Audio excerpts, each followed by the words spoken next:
Volume study 4 ಯೆಹೋವನ ಮುಯ್ಯಿ ತೀರಿಸುವ ದಿನದ ಹರ್ಮಗೆದೋನ್ ಯುದ್ಧ ಅಧ್ಯಾಯ 11 ಹರ್ಮಗೆದೋನ್ ಯುದ್ಧ ಮುಯ್ಯಿ ತೀರಿಸುವ ದಿನ ಪುಟ 372 ಗೋಗ್ ಮತ್ತು ಮಗೋಗನ್ನು ಒಬ್ಬ ಮನುಷ್ಯನೋ ಎಂಬಂತೆ ಪ್ರತಿನಿಧಿಸಿ ಪ್ರವಾದಿಯು ಹೇಳುತ್ತಾ, ನಾನು ಪೌಳಿ ಗೋಡೆ ಇಲ್ಲದ ಹಳ್ಳಿ ಪಳ್ಳಿಗಳು ತುಂಬಿದ ದೇಶವನ್ನು ನುಗ್ಗಿ ಅಗುಳಿ ಬಾಗಿಲು ಗೋಡೆಗಳಿಲ್ಲದೆ ನೆಮ್ಮದಿಯಿಂದ ನಿರ್ಭಯವಾಗಿರುವವರ ಮೇಲೆ ಬೀಳುವೆನು ಅಂದುಕೊಂಡು ಸೂರೆಗೈದು ಕೊಳ್ಳೆ ಹೊಡೆಯಬೇಕೆಂತಲೂ ನಿರ್ಜನವಾಗಿದ್ದು ಜನಭರಿತವಾದ ಪ್ರದೇಶಗಳ ಮೇಲೆ ಕೈ ಮಾಡಬೇಕೆಂತಲೂ ಜನಾಂಗಗಳೊಳಗಿಂದ ಒಟ್ಟುಗೂಡಿ ದನ ಮೊದಲಾದ ಸೊತ್ತನ್ನು ಸಂಗ್ರಹಿಸಿಕೊಂಡು ಲೋಕದ ನಟ್ಟ ನಡುವೆ ವಾಸಿಸುವವರನ್ನು ಹತಿಸಬೇಕೆಂತಲೂ ಕುತಂತ್ರವನ್ನು ಕಲ್ಪಿಸುವಿ.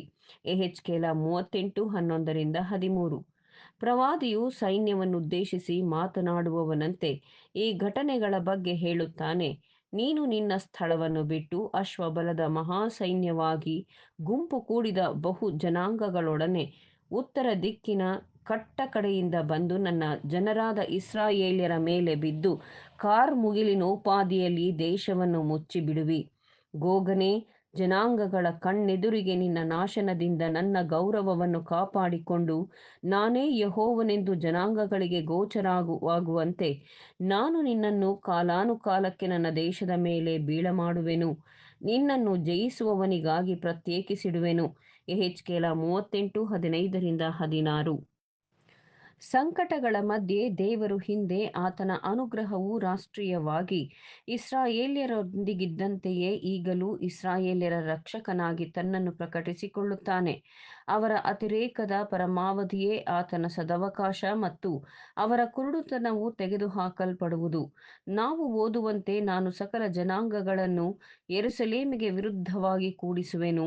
ಅವು ಪಟ್ಟಣವನ್ನು ಆಕ್ರಮಿಸಿಕೊಂಡು ಮನೆಗಳನ್ನು ಸೂರೆ ಮಾಡಿ ಹೆಂಗಸರನ್ನು ಕೆಡಿಸುವವು. ಪಟ್ಟಣದ ಅರೆವಾಸಿ ಜನರು ಸೆರೆಗೆ ಹೋಗುವರು, ಮಿಕ್ಕವರೋ ಪಟ್ಟಣದಲ್ಲೇ ಉಳಿಯುವರು. ಆಗ ಯೆಹೋವನು ಹೊರಟು ಯುದ್ಧ ದಿನದಲ್ಲಿ ಹೇಗೋ ಹಾಗೆಯೇ ಆ ಜನಾಂಗಗಳಿಗೆ ಪ್ರತಿಭಟಿಸುವನು.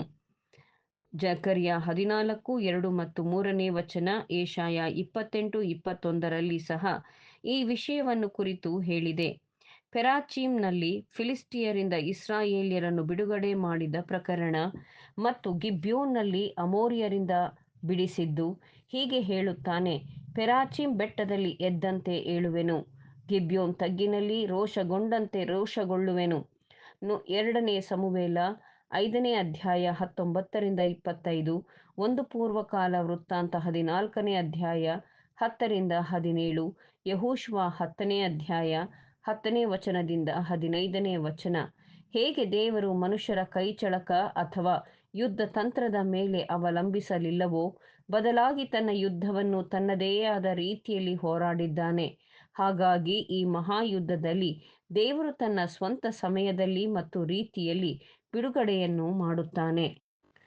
ಯೆಹೆಜ್ಕೇಲನ ಪ್ರವಾದನೆಯಲ್ಲಿ 38 1-13 ಕರ್ತನು ಪ್ಯಾಲೆಸ್ತೀನಿನ ಮುಖ್ಯ ಕಾರ್ಯಕರ್ತರನ್ನು ಹೆಸರಿಸುತ್ತಾನೆ.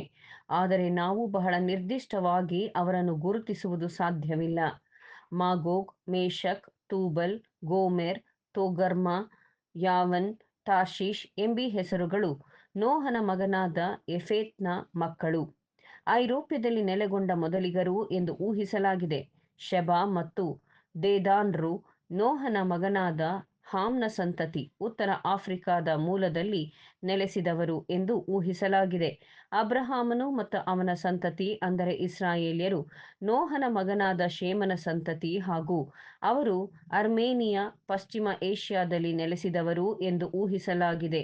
ಆದಿಕಾಂಡ 10:2-7. ಇದು ಸಾಮಾನ್ಯ ರೀತಿಯಲ್ಲಿ ಸೂಚಿಸಿರುವಂತೆ ದಾಳಿಯು ಉತ್ತರ ಭಾಗಗಳಿಂದ ಬೆರೆತ ಮಿಶ್ರ ಜನಗಳಿರುವ ಐರೋಪ್ಯದಿಂದ ಬರುತ್ತದೆ.